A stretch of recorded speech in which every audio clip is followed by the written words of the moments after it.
Please subscribe to Face TV Africa and turn the notification on. Face TV Africa, ẹ jọ̀ọ́, subscribe, hete. Face TV was Swoby. Emperor Bola Ahmed Tinubu. Ẹ wo bẹ́ẹ̀ sọ Èkó dà. Ẹ wo nǹkan tí ẹ sọ Èkó dà. Ẹ wo bí ẹ ṣe sọ Èkó. Ẹ wo bẹ́ẹ̀ sọ́dà mọ́ wa ní ọwọ́. Nígbà tẹ́ dé ní 1999, ṣé bí Èkó ṣe rí nìyẹn? Ṣé bí Èkó ṣe wà nìyẹn?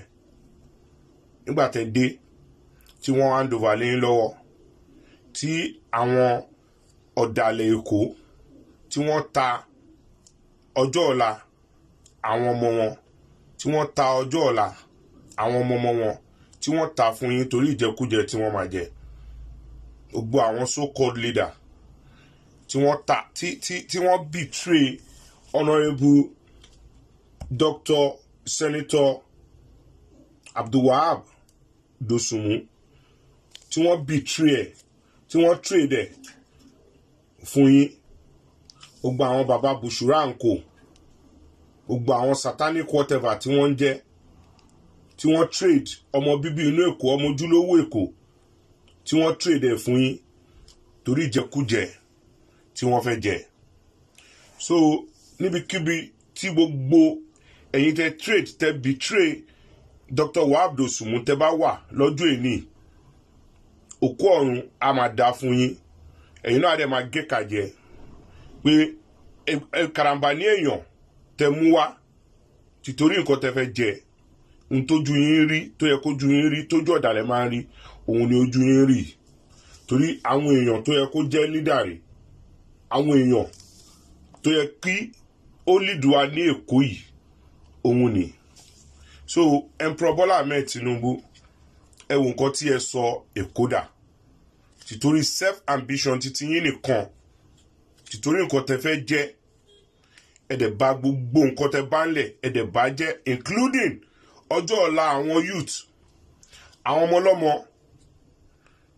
ẹ dẹ̀ ń trade life àti ọjọ́ ọ̀la àwọn ọmọ ọlọ́mọ, ẹ ń trade ẹ̀ torí self ambition titi yín. Lórí local government election lásán, ẹ wo bí Èkó ṣe wà, ẹ wo bí Èkó ṣe rí. Gbogbo àwọn leaders wọ́n wá ń call shot. Àwọn aspirant ń fi ìbọn wọ́n fi ń lera wọn kiri. Àwọn ọmọ court tẹ kóbọ̀ fún, wọ́n threaten àwọn èèyàn, wọ́n threaten ara wọn, wọ́n threaten àwọn aspirant. Àwọn ọmọ ọ̀tá tẹ recruit gbogbo wọn, wọ́n wá ń ṣe játijàti pẹ̀lú bọn lọ́wọ́ lẹ́kọ̀ọ́. Àwọn ọmọ onímọ́tò tẹ breed, àwọn náà wọ́n bẹ̀rẹ̀ sí fi agbára wọn àwọn èèyàn, wọ́n threaten àwọn èèyàn nínú ìlú ní almighty Lagos State. Títorí pé ẹ ṣe governor ní Lagos State yìí fún ọdún 8. Ṣé bó ṣe rí ìgbà tẹ́ dé ni? Ṣé bí Lagos State ṣe rí Emperor Bola Ahmed Tinubu ní ìgbà tí ẹ dé? Ẹ wá make publication. Ẹ̀yin tẹ́ wà sincere pẹ̀lú nǹkan tẹ́ ń ṣe. Troublemakers, issue please stay away from this election.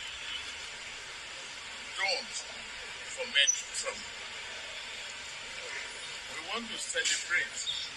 We want to promote democracy. Has been done all over the world with civilization and respect. And your right is your right. If you agree with your leadership at the local level, one day or the other, that is your right. That's your problem.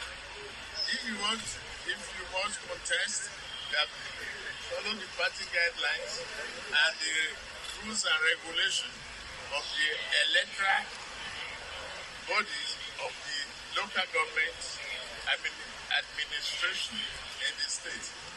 Exercise your right. Please, don't use my name as a cover. Thank you. Ẹ wà sincere rárá. wà sincere rárá. Troublemaker should stay away. Please, don't use my name as a cover. Wọ́n lórúkọ yín as a cover because you are not a sincere human being. Karamba ní èèyàn ní game tẹ́ ń bá everybody gbà. Ẹ máa make sure pé ẹ ní joker ní àpò. Ẹ máa make sure pé both pocket yín joker máa wà ńbẹ̀. Ẹ̀yin lè máa ní last card lọ́wọ́. So ẹ lè fi check up. So karamba ní èèyàn ní you are not a sincere human being. Ẹ dẹ̀ lè kú dáadáa. Ẹ lè bọ́ lọ́hùn lé.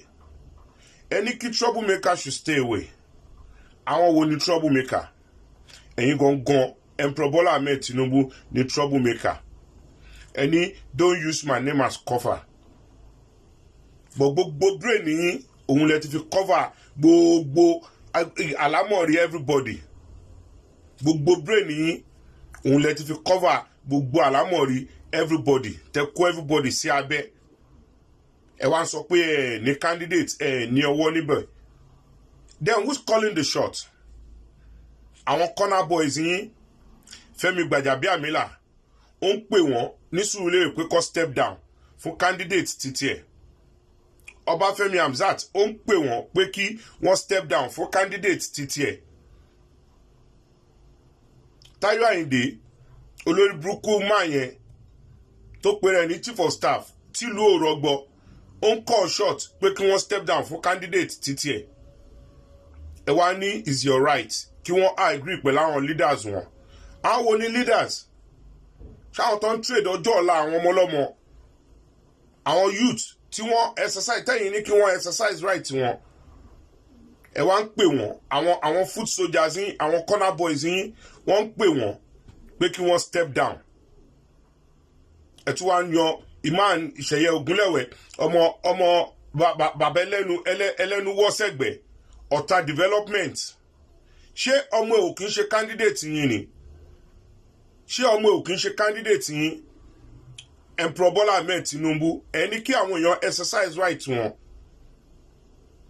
Ní APC ẹ̀yin nìkan ẹ̀ta form fáwọn ẹnẹlẹ́ni ní 1.5 million plus 500 that's 2 million. Àwọn 333 ni wọ́n ra form yẹn. That's about 666 million naira ní Lagos State lásán lórí local government kini council. Ẹ dẹ̀ ti mọ̀ pé ẹ̀ ń return àwọn èèyàn kan. Ẹ mọ̀ pé àwọn èèyàn kan wà níbẹ̀ tí wọn ò ní lọ even though pé failure ni gbogbo wọn. Àwọn ẹlẹ́ni tí wọ́n aspire tí wọ́n ra form tán. Àwọn ń pè wọ́n pé kí wọ́n lọ step down fún àwọn candidate and you're saying pé ẹ̀yin ò ní ọwọ́ ń bẹ̀ dá don't use my name as a cover. Because brain yín ti cover everything ẹ ti mọ nǹkan tẹ́ fẹ́ ṣe ẹ máa always ní joker lọ́wọ́ ni. So àwọn wo ni youth? Àwọn wo ni youth? Ó gba àwọn ọmọ ọlọ́mọ tí ẹ̀ ń pè kí wọ́n lọ step down fún àwọn failure tí wọ́n fẹ́ return. Nínú 20 local government àti 37 LCDA tó wà ní Lagos State yẹn hardly ni seat márùn fi wà vacant. Àwọn 333 wọ́n dẹ̀ ra form fún seat 57. Ẹ wá lẹ́ẹ̀ ní ọwọ́ ń bẹ̀ ẹ̀ ní candidate àwọn foot soldiers yín wọ́n wá ń call shot pé káwọn ọmọ ọlọ́mọ kó lọ step down. Ọjọ́ wo ló fẹ́ kàn wọ́n? Nígbà tó yẹ pé local government lásán àwọn illiterate ló wà ń bẹ̀, àwọn ọmọ ẹ̀yìn olórin ló wà ń bẹ̀, àwọn ọmọ onímọ́tò ló wà ń bẹ̀. Ẹ̀yin nìkan lẹ́ ń fi tout jọba, ẹ̀ ń fi illiterate ẹ̀ fi ń jẹ local government chairman, ẹ̀ ń fi ex-convict ẹ̀ fi ń head the House of Reps wa. Àwọn irresponsible ex-convict wọ́n ń ṣe senator lé wa lórí nínú Èkó. Ṣé bí wọ́n ṣe gbé kó lé yín lọ́wọ́ nìyẹn? Ẹ wá ní troublemaker should stay away. Emperor Bola Ahmed Tinubu, you are the troublemaker. Ọ̀tá democracy dẹ̀ nìyí torí ẹ̀yin ẹ fẹ́ celebrate democracy in peace. Ṣé bí wọ́n ṣe exercise right àti democracy nìyẹn ní àwọn ìlú tí ẹ máa ń lọ? Ẹ dẹ̀ pera yín ní leader aṣáájú àwọn àjèjì. Ẹ wá ní is their right is their problem. Wọ́n get message ni pé is their right is their problem pé kí wọ́n lọ solve problem wọn lọ́wọ́ ń bẹ̀ because ẹ ti tó ẹ ní joker lọ́wọ́. Emperor Bola Ahmed Tinubu, you're not a good leader. Àti gbogbo àwọn irresponsible motherfucker tí wọ́n pera wọn ní leader látòrí Demola Seriki, àwọn bàbá Tajudeen Olusi, àwọn Bámú Seriki, àwọn bàbá Bushura, àwọn Rabi Oluwa, àwọn bàbá Murphy Adétòrò, àwọn Ṣẹ̀yẹ Ògúnlẹ̀yẹ, Abógúnlẹ̀wẹ̀ dẹ̀ ni. Gbogbo wọn irresponsible ni wọ́n. Táyọ̀ Àyìndé ń pè pé kí àwọn ọmọ ọlọ́mọ step down.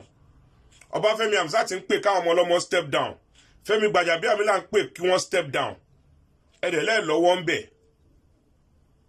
Ṣé bí wọ́n ṣe ń ṣe democracy lélẹ̀? Ṣé bí wọ́n ṣe ń exercise rights lélẹ̀? Torí selfish ambition yín. Ordinary local government council lásán. Wọ́n bẹ̀rẹ̀ sí kóbọ̀ jáde, wọ́n ń kó àdá jáde. Tá bá fẹ́ ṣe presidential election, that means pé bazooka ló máa gbé jáde. Ìbọn Shina Rambo ló máa gbé jáde. Ọlọ́run bá mú yín, ẹ lè rọrùn wọ̀. Please subscribe to Face TV Africa and turn the notification on.